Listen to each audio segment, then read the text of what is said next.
En la Baviera de posguerra, la zona americana se extendía como una promesa envuelta en alambre de púas. Las mujeres reparaban tejados, cargaban ladrillos y enterraban lo que quedaba de su juventud bajo cupones de racionamiento. Los ocupantes trajeron harina, cigarrillos y un aura de poder que zumbaba bajo sus uniformes impecables y risas extrañas. En una escuela bombardeada cerca del río Meno, el polvo de tiza se mezclaba con la escarcha. Anna Keller, una maestra de 27 años, escribía en la pizarra con guantes, su aliento visible mientras formaba palabras extranjeras: manzana, pan, paz. Sus estudiantes, un grupo de huérfanos y niñas de ojos vacíos, las repetían suavemente, como si temieran que las palabras pudieran desvanecerse. Cuando terminaba la lección, Anna envolvía su abrigo con fuerza y caminaba a casa pasando por las ruinas de la iglesia donde una vez se había casado. Su esposo, Friedrich, estaba enterrado en algún lugar de Francia bajo una cruz marcada como soldado desconocido. Lo que llevaba a casa cada noche no era esperanza, sino resistencia. Esa misma noche, Leisel Brandt, de 24 años, estaba en una fila fuera de un comedor americano. Su padre había sido un empleado del partido nazi, su madre, una costurera que ahora deshacía uniformes para obtener retazos de tela. La belleza de Leisel alguna vez había sido el orgullo de su familia, pero ahora era una carga. Los soldados estadounidenses silbaban cuando pasaba, arrojándole chicle o chocolate como si fuera un recuerdo de la victoria. Ella los ignoraba, aferrándose más fuerte a su tarjeta de racionamiento. Pero el hambre suavizaba el orgullo más rápido de lo que el invierno suavizaba el hierro. Para marzo, la ocupación americana había entrado en su segundo año. El Plan Marshall aún era solo una idea susurrada en Washington. En Alemania, la supervivencia dependía del trueque: café por jabón, jabón por pan, pan por cigarrillos. Pero en un rincón de Baviera, comenzó un intercambio inesperado: cartas por amor. Todo empezó discretamente en una oficina de la Cruz Roja cerca de Nuremberg. El capellán Robert Hayes, un hombre de 40 años de Ohio, vio la fila de mujeres alemanas suplicando noticias de esposos desaparecidos y pensó en los soldados estadounidenses solitarios estacionados cerca. Propuso algo impensable: que se escribieran entre sí. Tal vez las palabras pudieran reconstruir lo que las bombas habían destruido. Al principio, fue algo no oficial, escondido detrás de pilas de formularios de ayuda. Pero pronto, las cartas comenzaron a fluir: inglés escrito con manos temblorosas, palabras alemanas envueltas en tímida gratitud. Anna escribió su primera carta en papel prestado, dirigiéndola a cualquier soldado americano que crea que la paz puede tener un rostro. Habló de sus estudiantes, de su ración de 900 calorías al día y de cómo alguna vez había amado la poesía. Cuando dejó la carta en la caja de la Cruz Roja, sus dedos se detuvieron, como si estuviera soltando una parte de sí misma que no sabía que aún vivía. Leisel se negó a escribir. No somos mendigos, dijo, aunque dormía en un ático sin calefacción. Pero una noche, después de ver a su madre cambiar su vestido de novia por papas, se sentó a la luz de una vela y comenzó. Su carta fue sencilla, orgullosa: no pido lástima, solo quiero saber cómo se siente vivir sin miedo. No firmó con su apellido. En otro lugar, en un pueblo cercano, Greta Boyd, una viuda de 32 años con 2 hijos pequeños, leyó sobre la correspondencia de la Cruz Roja en un boletín de la iglesia. Dudó. Su esposo había sido reclutado por la Wehrmacht y nunca regresó del frente del Este. El mundo de Greta se había reducido a un solo objetivo: alimentar a los niños. Pero cuando su hijo mayor, Carl, preguntó si en América había comida, ella respondió suavemente: tal vez también tengan bondad. A la mañana siguiente, escribió a un soldado llamado James Tully, cuya dirección copió de un tablón de anuncios. Pasaron semanas. El río se descongeló. Desde los cuarteles cerca de Bamberg llegaron respuestas: cartas con sellos de águilas, tinta que olía levemente a tabaco. Las mujeres las leían en secreto, escondiéndolas entre las costuras de los colchones o dentro de himnarios. Los estadounidenses escribían sobre béisbol, café racionado y pueblos que sonaban como cuentos de hadas: Kansas, Ohio, California. Enviaban fotos, sonrisas bien afeitadas, campos de trigo, perros que parecían gordos y felices. El soldado de Anna, el teniente Frank Miller, escribía con una suavidad sorprendente: todos perdimos algo. Tal vez por eso no puedo dejar de escribirte. El corresponsal de Leisel, el sargento Jack Morgan, bromeaba sobre su gramática alemana y prometía enseñarle a bailar. El soldado de Greta, el cabo James Tully, envió una pequeña caja de barras de Hershey envueltas en un periódico militar. Sus hijos la miraron como si fuera oro. Para junio, las cartas se habían convertido en salvavidas. A lo largo del imperio destrozado, más mujeres se unieron, sus palabras cosidas con partes iguales de culpa y anhelo. Para ellas, el amor no era un sueño, sino una forma de recuperación, una manera de probar que aún podían ser humanas. Sin embargo, no todos lo aprobaban. En Múnich, circulaban folletos que advertían que el honor alemán no está en venta. Las lealtades antiguas susurraban en las tabernas, acusando a las mujeres de traición. Ellas respondían en susurros: no estamos traicionando a Alemania. Alemania nos traicionó primero. Los estadounidenses también enfrentaron resistencia. El mando del ejército desalentaba la confraternización, llamándola impropia, pero los jóvenes que habían enfrentado la muerte ya no temían al escándalo. Algunos visitaban pueblos en secreto, entregando paquetes de comida de sus amigas por correspondencia. Cuando Leisel vio a Jack por primera vez, era más alto de lo que imaginaba y reía con facilidad, aunque sus ojos llevaban algo roto. Le entregó una lata de melocotones y dijo: «Para tu madre, Fraulein». Ella no habló, solo miró el sol en su cabello, pensando: «Es demasiado vivo para este lugar». Por las noches, las campanas de la iglesia sonaban de nuevo, no para bodas, sino para servicios de paz. Sin embargo, dentro de esa paz, se agitaba una revolución silenciosa. Las cartas se convirtieron en promesas, las promesas en propuestas. El mando estadounidense lo llamó diplomacia matrimonial. Los periódicos lo llamaron escándalo. Las mujeres lo llamaron salvación. Una tarde, Anna recibió una carta marcada como correspondencia oficial, con un sello americano. Su mano tembló al abrirla. Dentro había un formulario, una invitación a una entrevista de solicitud de matrimonio realizada por oficiales aliados en Frankfurt. Adjunta estaba una fotografía: Frank Miller, de pie junto a un jeep, sonriendo bajo un sol que parecía más cálido que cualquier cosa que ella hubiera conocido. Afuera de su ventana, la nieve se había derretido, dejando las calles llenas de flores silvestres amarillas. Tocó el borde de la foto con dedos temblorosos. Era la primera vez en años que su corazón latía más rápido por algo que no fuera el miedo. En un dormitorio militar en Kentucky, Frank dobló su carta una vez más, trazando su caligrafía con el pulgar calloso de un soldado.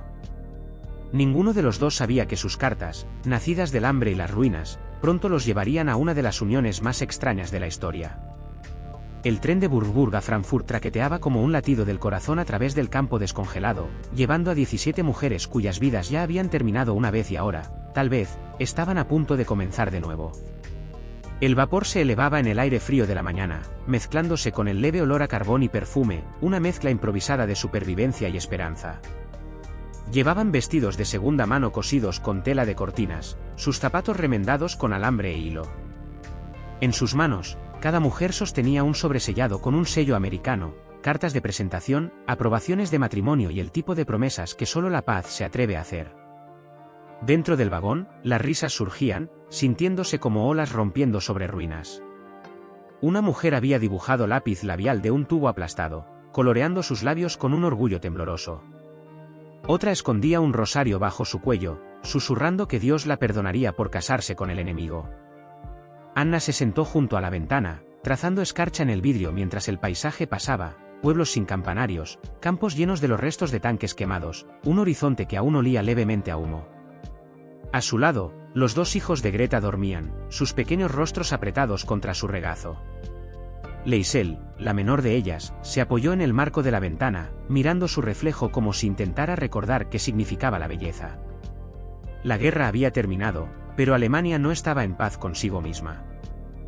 Cada kilómetro de vía que cruzaban llevaba fantasmas de esposos perdidos, de promesas hechas a naciones que ya no existían. Sin embargo, en Frankfurt, algo extraordinario esperaba: un experimento de reconciliación disfrazado de romance. El gobierno militar estadounidense lo llamó el Programa de Registro de Matrimonios Interculturales, aunque los locales susurraban otro nombre: el desfile de novias. Cuando las mujeres llegaron, fueron escoltadas a través de un antiguo cuartel de oficiales convertido en un centro de selección. El edificio aún tenía el olor a diésel y sudor. Los empleados estadounidenses manejaban el papeleo mientras los traductores leían preguntas. ¿Entiende la naturaleza de este matrimonio? ¿Ha tenido afiliaciones políticas con el partido nazi? ¿Entra en esta unión libremente? Cada respuesta se registraba por triplicado. Anna habló con cuidado, su voz firme aunque su estómago se revolvía. Sí, entiendo. No, no fui miembro del partido. Sí, doy mi consentimiento. Su inglés era lento pero claro. Al otro lado del escritorio, un teniente asintió, sellando su formulario con un sello azul de aprobación. Detrás de ella, Greta estaba con sus hijos, respondiendo a través de un traductor. Dice que busca un padre para ellos, explicó el traductor. Greta se sonrojó de vergüenza, pero no apartó la mirada. Leisel, en su turno, cruzó los brazos cuando le preguntaron por qué quería casarse con un estadounidense. Porque los hombres alemanes son todos fantasmas, dijo sin rodeos. El empleado parpadeó, luego marcó su formulario como aprobado para la entrevista. En el patio exterior, un gramófono sonaba con una melodía americana, Bing Crosby cantando It's Been a Long Time. La melodía flotaba en el aire primaveral mientras las novias se alineaban, cada una sosteniendo sus papeles como pasaportes a otra vida. Más allá de las puertas, llegaron camiones, trayendo a los hombres con los que habían escrito durante meses, soldados con uniformes impecables, botas pulidas y sonrisas nerviosas. Bajaron de los camiones como si entraran en un sueño en el que no creían del todo. Para las mujeres, la vista era desorientadora. Estos hombres eran más altos de lo imaginado, más saludables, sus ojos llenos de un humor fácil que resultaba extranjero en un país reconstruido sobre el silencio. Leisel apretó su bolso para calmar sus manos temblorosas.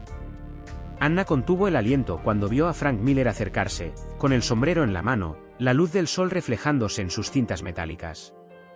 Parecía más joven de lo que esperaba, pero había un cansancio en su postura que coincidía con el suyo. Señorita Keller, dijo, su acento convirtiendo su nombre en algo casi tierno. Ella asintió, incapaz de hablar. Cerca, Greta conoció a James Tully, el cabo que había enviado chocolate para sus hijos. Él se agachó para saludarlos primero, ofreciendo un chicle. Máscalo despacio, dijo, sonriendo. Greta observó sus manos ásperas y pensó, él ha construido cosas, no las ha roto. El compañero de Leisel, el sargento Jack Morgan, se acercó con un aire confiado, un hombre que ya había sobrevivido a todo una vez. Entonces, tú eres mi Fraulein por correspondencia, dijo, sonriendo. Ella lo miró de arriba abajo, sin impresionarse. Era maestra, respondió, no un recuerdo. Su sonrisa vaciló, luego se suavizó en respeto. Dentro del salón, los traductores guiaban introducciones vacilantes. Algunas parejas reían con facilidad, otras permanecían en silencio, intercambiando miradas que hablaban tanto de miedo como de fascinación. Los fotógrafos estadounidenses tomaban fotos para los periódicos de su país, soldado se casa con antigua enemiga. La ironía no se les escapaba a nadie. Para los soldados, estas mujeres representaban el perdón. Para las mujeres, los soldados representaban la supervivencia. Esa noche, se celebró una cena en un salón requisado. Las mesas largas brillaban bajo bombillas tenues, con papas en polvo humeando junto a latas de carne en conserva. Para la mayoría de las mujeres, fue la primera comida completa que habían tenido en años. Sin embargo, el apetito se mezclaba con la inquietud. Las risas resonaban en un extremo del salón, pero en otro, una mujer lloraba silenciosamente en su servilleta. Una banda tocaba Moonlight Serenade de Glenn Miller, y se animaba a las parejas a bailar. Algunas lo hicieron, torpemente, con pasos rígidos, como si hubieran olvidado cómo ser libres. Frank extendió su mano hacia Anna. ¿Puedo? Ella dudó, luego puso su mano en la suya. La música creció. Él se movió con cuidado, consciente del abismo entre ellos. Solía bailar antes de la guerra, dijo ella suavemente. Luego todo se detuvo. Frank asintió. ¿Para mí también? Giraron lentamente bajo la luz parpadeante, dos extraños orbitando la memoria de lo que alguna vez fue la vida. En otra mesa, Leisel bebía vino aguado, observando a Jack encantar a un grupo de oficiales. Cuando él captó su mirada, levantó su copa, medio bromeando. Ella casi sonrió. Al otro lado de la sala, Greta acomodó a sus hijos en catres prestados junto a la pared, susurrando: «Duerman, pequeños lobos. Mañana conoceremos nuestro nuevo hogar». A medianoche, el salón se había silenciado. Algunas parejas intercambiaron direcciones, otras solo apretones de manos. Afuera, comenzó a llover, suave y persistente, golpeando las ventanas como un aplauso cauteloso. Anna salió al pasillo donde Frank esperaba, sosteniendo su abrigo. «Es extraño», dijo ella. «Pensé que esto se sentiría como un final. Se siente como algo más». Lo miró, la luz del pasillo proyectando largas sombras detrás de ellos. «Se siente como comenzar desde las ruinas», murmuró. En los días siguientes, los periódicos de ambos países publicaron fotos del evento. Los lectores estadounidenses vieron romance, los alemanes, traición. Los líderes de la iglesia advertían sobre la decadencia moral, mientras las madres de los soldados escribían cartas furiosas a los editores. Pero las parejas continuaron en silencio, caminando de la mano por ciudades aún medio escombros, medio resurrección. Cuando llegó el momento de partir para las novias, cada una recibió un pasaporte con un nuevo título: esposa de un ciudadano estadounidense. El tren esperaba bajo un cielo pálido, el vapor elevándose como confeti fantasmal. Anna sostenía el brazo de Frank. Leisel miraba la plataforma vacía. Greta abrazaba a sus hijos mientras James levantaba su maleta. Cuando sonó el silbato, un silencio cayó sobre la multitud. Ninguno de ellos podía saber que sus partidas serían registradas no como un romance, sino como la primera gran migración del perdón en la historia moderna. El tren avanzó con un tirón, las ruedas chirriando contra los rieles, llevando a 17 mujeres lejos de las cenizas de Alemania hacia un futuro que ninguna de las partes estaba lista para imaginar.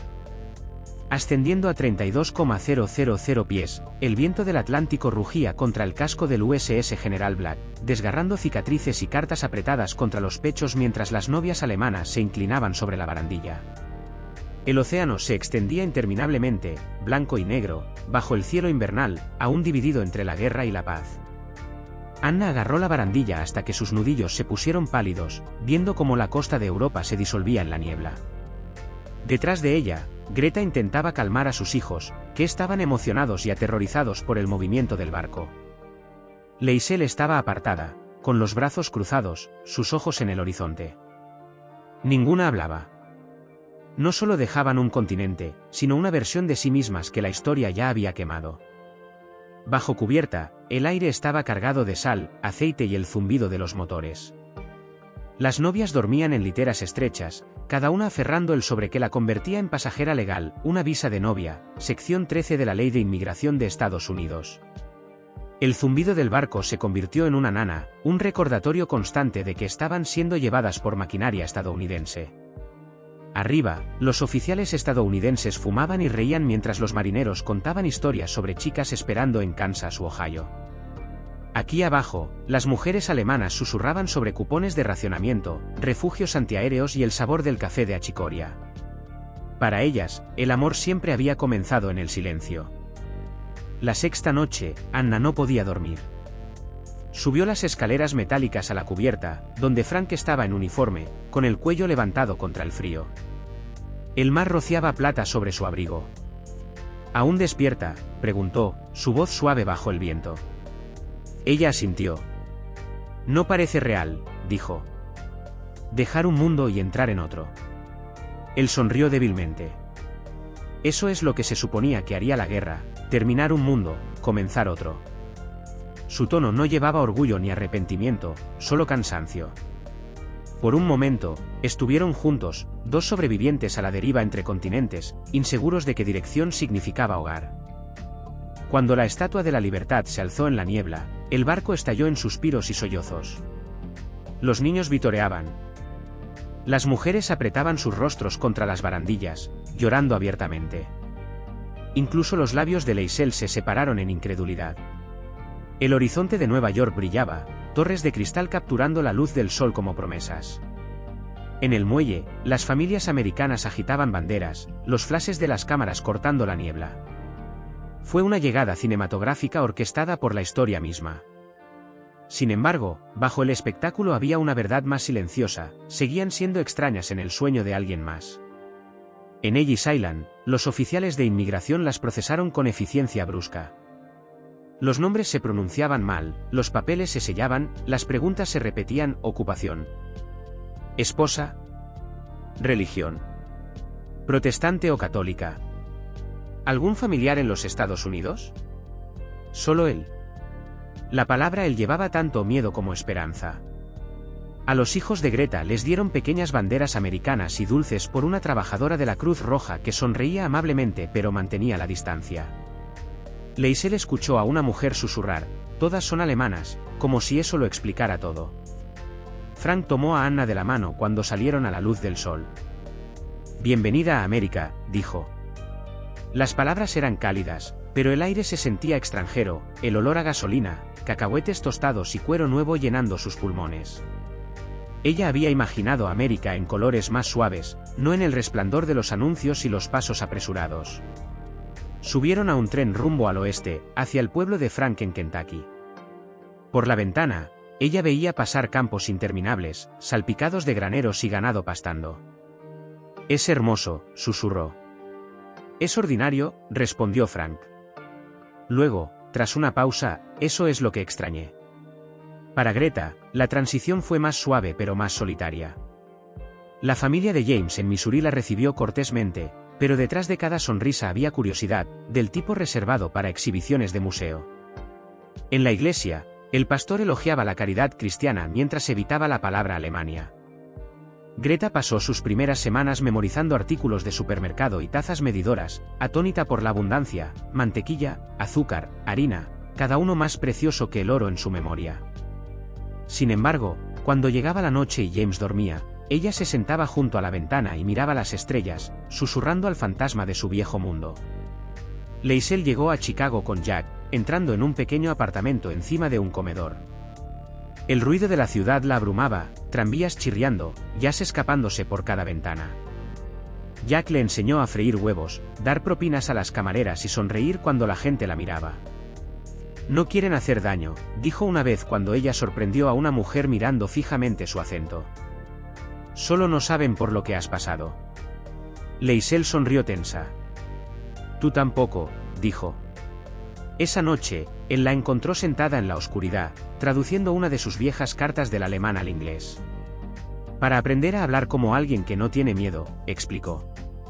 En los meses siguientes, las novias de guerra se convirtieron en curiosidades en sus vecindarios. Los periódicos publicaban historias: mujeres antes enemigas encuentran nuevas vidas como esposas americanas. Algunos lectores enviaban felicitaciones, otros, cartas de odio. El buzón de Anna se llenó de ambas.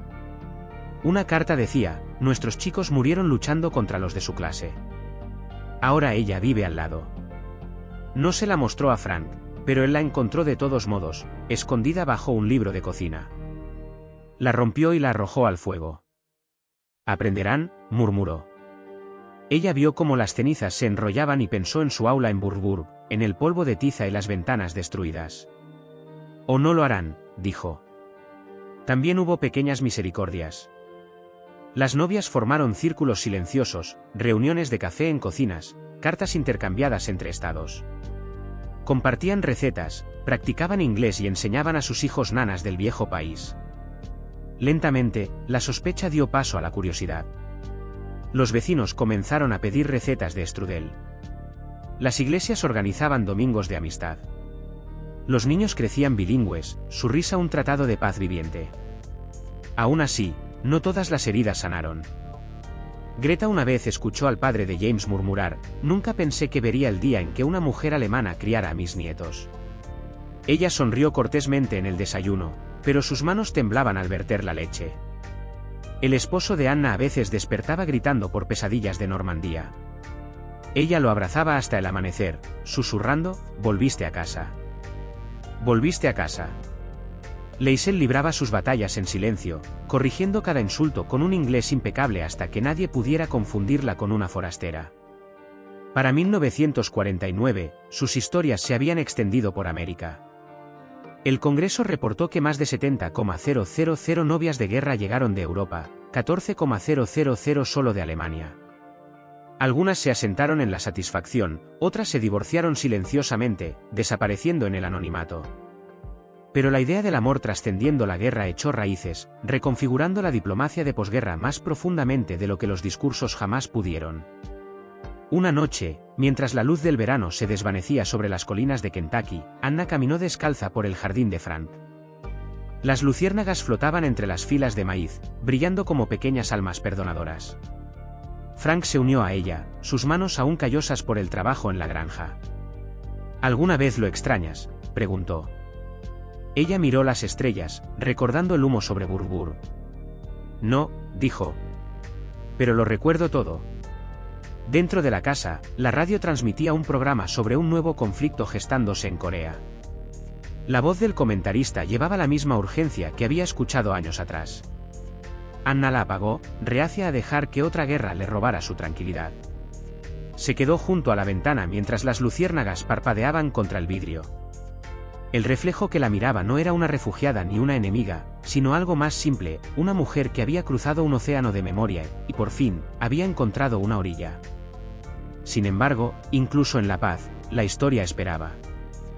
Llegaban cartas de Europa, llenas de anhelo y culpa, historias de hermanos aún desaparecidos, madres aún hambrientas. Anna las leía bajo la misma lámpara que una vez iluminó sus lecciones en alemán. Una noche, llegó una carta sin dirección de remitente, solo una frase escrita en un inglés tembloroso: no todos perdonan, no todos olvidan. La dobló cuidadosamente, la puso en un cajón junto a las medallas de Frank y apagó la luz. El mar fuera de sus sueños comenzó a elevarse de nuevo. A mediados de la década de 1950, los ecos de la guerra se habían desvanecido en la estática de las transmisiones de radio y el ritmo de nuevas vidas que se construían. América había seguido adelante, los televisores brillaban en las salas, los autos llenaban las entradas suburbanas y los niños que nunca habían visto Europa jugaban bajo cielos que nunca habían conocido bombarderos. Sin embargo, para las novias de guerra alemanas, el pasado nunca se fue del todo. Vivía silenciosamente en acentos suavizados pero nunca borrados, en recetas hechas de memoria y en los rostros de niños que parecían de ambos lados de una guerra que el mundo intentaba olvidar. Anna Keller Miller estaba en su porche de Kentucky una noche húmeda, viendo a su hija perseguir luciérnagas por el patio. El aire olía a madreselva y heno. Frank había cambiado su uniforme por botas de trabajo, sus medallas guardadas en un cajón junto a sus cartas de Burr. Los vecinos ya no susurraban cuando ella pasaba por el pueblo, aunque a veces un anciano se detenía demasiado antes de saludarla, como si aún la midiera contra el fantasma de un enemigo. Sin embargo, la vida, como la marea, había arrastrado a todos hacia adelante. La escuela ahora la llamaba señora Miller, y cuando corregía el inglés de sus estudiantes, nadie notaba ya el rastro de sus vocales alemanas. Greta vivía más al oeste, en Missouri, donde su esposo James dirigía una ferretería. Sus hijos, ahora adolescentes larguiruchos, hablaban inglés con un acento del medio oeste y solo entendían alemán cuando ella cantaba nanas. Ya no vestía de negro por luto. En cambio, llevaba vestidos de algodón y risas. Pero a veces, cuando veía a sus hijos jugar béisbol, pensaba en los niños que solía enseñar en el sótano de la iglesia en Baviera, niños que desaparecieron en trenes de huérfanos y escombros. Por la noche, rezaba en 2 idiomas, insegura de que Dios escuchaba con más bondad. Leisel se había convertido en secretaria en Chicago. Su inglés era nítido, su cabello más corto, su sonrisa más afilada. Ella y Jack habían construido una vida de movimiento, música, trabajo, amigos que no preguntaban por el pasado. Sin embargo, había grietas entre ellos que ninguno admitía. Jack aún tenía pesadillas que lo hacían sudar a través de las sábanas, y ella a veces se sorprendía contando en alemán cuando estaba asustada. El perdón, había aprendido, no era un acto único, sino una elección diaria, una disciplina. En toda América, miles de novias alemanas vivían contradicciones similares. Eran amas de casa y madres, voluntarias de iglesias y presidentas de asociaciones de padres. Sin embargo, su extranjería persistía, sutil como el perfume. Los periódicos dejaron de llamarlas esposas nazis y comenzaron a llamarlas embajadoras de la paz. Los historiadores estimaron más tarde que, para 1955, 1 de cada 5 matrimonios de guerra germano-americanos había fracasado. Pero el resto perduró silenciosamente, obstinadamente, como flores que brotan a través del concreto. Una tarde de otoño, Anna recibió una carta de Burgburg. La letra era temblorosa pero familiar. Era de su antigua alumna, Clara, ahora maestra ella misma. Tu nombre aún se menciona aquí, decía. La escuela fue reconstruida. Los niños recuerdan las canciones que les enseñaste. Adjunta estaba una fotografía desvaída del mismo patio escolar, ahora lleno de rostros sonrientes. Anna la apretó contra su pecho, sintiendo algo cercano a la paz, aunque no del todo. Había perdonado, sí, pero no había olvidado. Ese invierno, Frank sugirió un viaje de regreso a Alemania. Te lo has ganado, dijo. Es hora de que lo veas como algo más que escombros. Ella dudó, temerosa de ver lo que había perdido, o peor, verlo reconstruido sin ella. Pero para la primavera de 1958, aceptó. Abordaron un vuelo de Pan American desde Nueva York, con su hija durmiendo entre ellos, aferrando un oso de peluche hecho en Ohio. Desde el aire, Alemania parecía curada, campos verdes, tejados rojos, nuevas iglesias donde una vez estuvieron las ruinas. Pero tan pronto como Anna pisó el suelo bávaro, el olor a polvo frío y lluvia removió viejos fantasmas. En Burgburg, las calles estaban limpias, las ventanas brillaban, pero ella sentía el peso de la memoria presionando detrás de cada esquina. En la escuela, un conserje de cabello gris la reconoció al instante. Fraulein Keller, susurró, con los ojos húmedos. ¿Has vuelto a casa? Ella sonrió débilmente. No, dijo. Vine a recordar. Mientras tanto, Greta enfrentó su propio ajuste de cuentas. Uno de sus hijos, ahora de 16 años, se había unido a la reserva del ejército de Estados Unidos. Cuando se puso el uniforme por primera vez, ella sintió un escalofrío, orgullo mezclado con temor. Es diferente ahora, mamá, dijo, abrazándola. Somos los buenos. Ella sonrió, pero esa noche soñó con los trenes otra vez, con partidas que prometían seguridad y entregaban pérdida. El enfrentamiento de Leisel llegó más abruptamente. Jack había sido invitado a una reunión de veteranos, y ella fue con él, luciendo un vestido azul marino y perlas. El salón zumbaba de risas y nostalgia. Pero cuando un hombre en su mesa supo que era alemana, su rostro se endureció. Mi hermano murió en Bastogne, dijo fríamente. Supongo que tu gente envió las balas. El aire se congeló. Leisel sostuvo su mirada. Y mi esposo envió el perdón, respondió. El hombre desvió la mirada, la vergüenza suavizando su ira. Más tarde esa noche, Jack besó su mano en el taxi de regreso y susurró, no deberías tener que pelear más. Ella sonrió débilmente. Todos seguimos luchando contra algo. Cuando la década terminó, el mundo cambió de nuevo. La Guerra Fría dibujó nuevas fronteras, y América encontró nuevos enemigos. Los hijos de las novias de guerra crecieron viendo cohetes en lugar de filas de racionamiento. La historia cambió, y los pecados de las tierras natales de sus madres se desvanecieron en los libros de texto. Sin embargo, el legado silencioso de las novias permaneció, en la forma en que convirtieron la sospecha en empatía, construyendo puentes no contratados, sino con cenas, risas y amor. La hija de Anna, ahora en la secundaria, una vez preguntó por qué el acento de su madre se volvía más fuerte cuando estaba cansada. Anna sonrió. Porque la memoria es un idioma que nunca olvidas. La chica ladeó la cabeza. ¿Extrañas Alemania? Extraño quién era allí, dijo Anna suavemente. Pero no cambiaría quién me he convertido. Años después, en un evento de historia local, un periodista entrevistó a Anna, Greta y Leisel para un artículo sobre las novias de guerra que cambiaron América. Se sentaron juntas en un porche, tomando té helado, viendo a los niños jugar en el patio. ¿Alguna vez lo lamentaron?, preguntó el reportero. Greta negó con la cabeza. Lamentar significa desear otra vida. Solo deseo la paz. Leisel rió suavemente. La encontré de la manera difícil. Anna miró el sol poniente y dijo, perdonar no es olvidar. Es elegir ver un rostro en lugar de una bandera. El artículo se publicó con su fotografía, una imagen en blanco y negro de 3 mujeres sonriendo bajo un cielo americano. Los lectores vieron calidez, resiliencia, belleza. Pocos notaron las sombras en sus ojos, el conocimiento silencioso de que la paz nunca es simple, solo se gana. Esa noche, mientras Anna doblaba la ropa en su casa tranquila, se detuvo para mirar la foto de nuevo. Su reflejo se superpuso a su yo más joven en el vidrio, dos versiones encontrándose a través del tiempo. Afuera, las cigarras cantaban su coro interminable, y el mundo parecía haber exhalado por fin. Entonces llegó el leve sonido de un camión de correo por el camino. Otra carta se deslizó por la ranura, dirigida con una caligrafía cuidadosa e incierta de la escuela de Burgburg, clase de 1946. La abrió lentamente. Dentro había una sola línea escrita por un antiguo alumno, ahora envejecido: gracias por enseñarnos palabras de nuevo cuando el mundo había olvidado cómo hablar. Anna presionó sus dedos contra el papel, sus ojos llenándose. Se quedó allí, en su habitación silenciosa, rodeada por el zumbido de una nación que alguna vez fue su enemiga y ahora era su hogar. Afuera, la risa de su hija se alzaba en el crepúsculo, y Anna sonrió. En ese sonido, la guerra, por fin, había terminado.